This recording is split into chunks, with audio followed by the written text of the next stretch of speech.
علماء اہل حدیث جو ہیں ان کے کچھ خصوصیات آپ لاکھ اختلاف کریں، آپ کر سکتے ہیں، کرنے کا حق بھی رکھتے ہیں، لیکن چند چیزیں ایسی ہیں کہ جو علماء اہل حدیث ہیں انہوں نے یہاں پر انقلابی صورتحال پیدا کی بر صغیر کے ماحول کے اندر۔ نمبر ایک اس کے اندر یہ کہ ہمارے یہاں عوامی سطح کے اوپر جتنی بدعات کا اور شرک کے حوالے سے جو ایک ماحول تھا، اس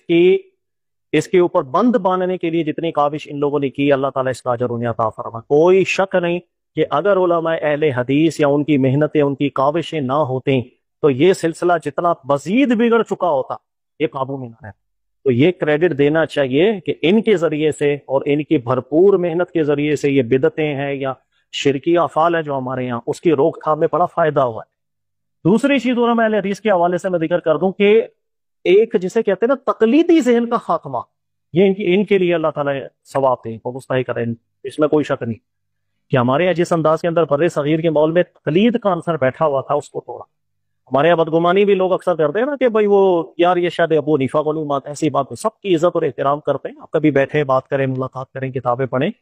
ایسا نہیں ہے کہ وہ علماء کی عزت نہیں کرتے یا مجتہدین کرام کی قدر نہیں کرتے۔ ایک پیٹرن ہے وہ جس کو فالو کرتے ہیں کہ اگر کسی کی بات، چاہے وہ مجتہد ہے، چاہے وہ محقق ہے، امام ابو حنیفہ ہے، امام شافعی ہے، امام مالک حنبل ہے،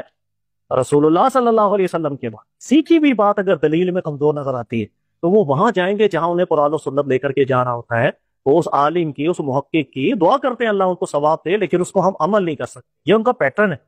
لہٰذا وہ تمام علماء کے اقوال کو پڑھیں گے، اجتہادات کو دیکھیں گے، پھر دیکھیں جو بات دلیل میں زیادہ مضبوط ہے اس پر عمل کرتے ہیں۔ تو یہ ایسا نہیں آپ بیٹھے ہیں علماء جو صحبت لیں آپ کو پتہ چلے گا، ایسا نہیں کہ وہ مجتہدین کرام سے متعلق کوئی بغض رکھ کے دلوں میں بیٹھے ہوئے، ایسی بات بالکل نہیں ہے۔ اور تیسری چیز یہ کہ یہ میرا ذاتی تجربہ ہے، ظاہر ہے کہ اہل حدیث مکتب فقہ سے میرا تعلق نہیں ہے، لیکن سلام دعا جتنی دوستی یاری میری رہی ہے آج بھی ہے، تو میں جس تجربے پہ پہنچا ہوں، توبہ کرنے کے اندر یا ان کو پتہ چل جائے کہ ان کا موقف غلط ہے یا دلیل کا اور مضبوط ہے، سب سے زیادہ جلدی سے رجوع کرنے والی طبیعت میں نے انہوں میں دیکھی۔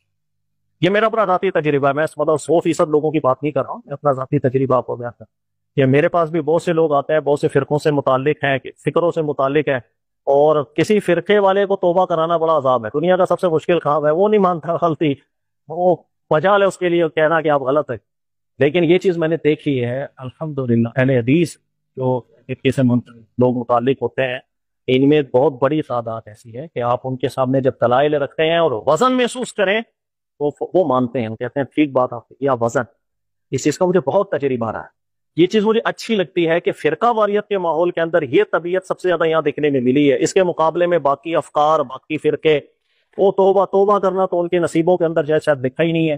یا ہوگا تو اللہ جس کو توفیق عطا فرمائے۔ تو یہ چند چیزیں ہیں، اور یہ ساری چیزیں آپ یقین کریں ساجد میر صاحب کے حوالے سے، اور کچھ عرصہ جس وقت وہاں بھی تھا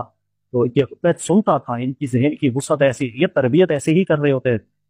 اور ان کی مسجد کے جو لوگ تھے آپ ان سے بھی اگر ملاقات کریں گے نا، ان کا بھی دماغ ایسا زبردست ہے، سوچ ایسی پیاری ہے، ظاہر ہے وہ جن کو سنتے جن کے ساتھ رہے ہیں تو ان کی ویسے ہی نکھار آ جاتا ہے۔ تو اللہ تعالیٰ توفیق عطا فرمائے، اور یہ جو کاوش علماء اہل حدیث کی رہی ہے اللہ تعالیٰ انہیں بھی قبول کرے۔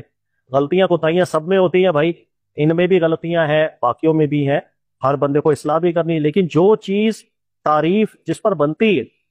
کنجوسی نہیں کرنی چاہیے۔ ہمارے یہاں کنجوسی بھی بہت ہو جاتی ہے، یا دوسرا فرقہ ہے تو غلط ہی ہوگا، وہ صحیح ہو ہی نہیں سکتا۔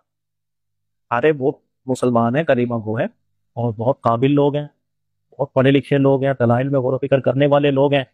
اور آپ یقین کریں کہ ہماری نجی محفل کبھی ہوتی ہے تو اس کے اندر ایسے ہی اگر وہ البانی صاحب کی تحقیق بیان کریں، ان سے اچھی تحقیق سامنے رکھتے تو وہ بالکل کہتے ہیں یار یہ بات وزنی کر کے جا رہا ہے، ٹھیک ہے نا۔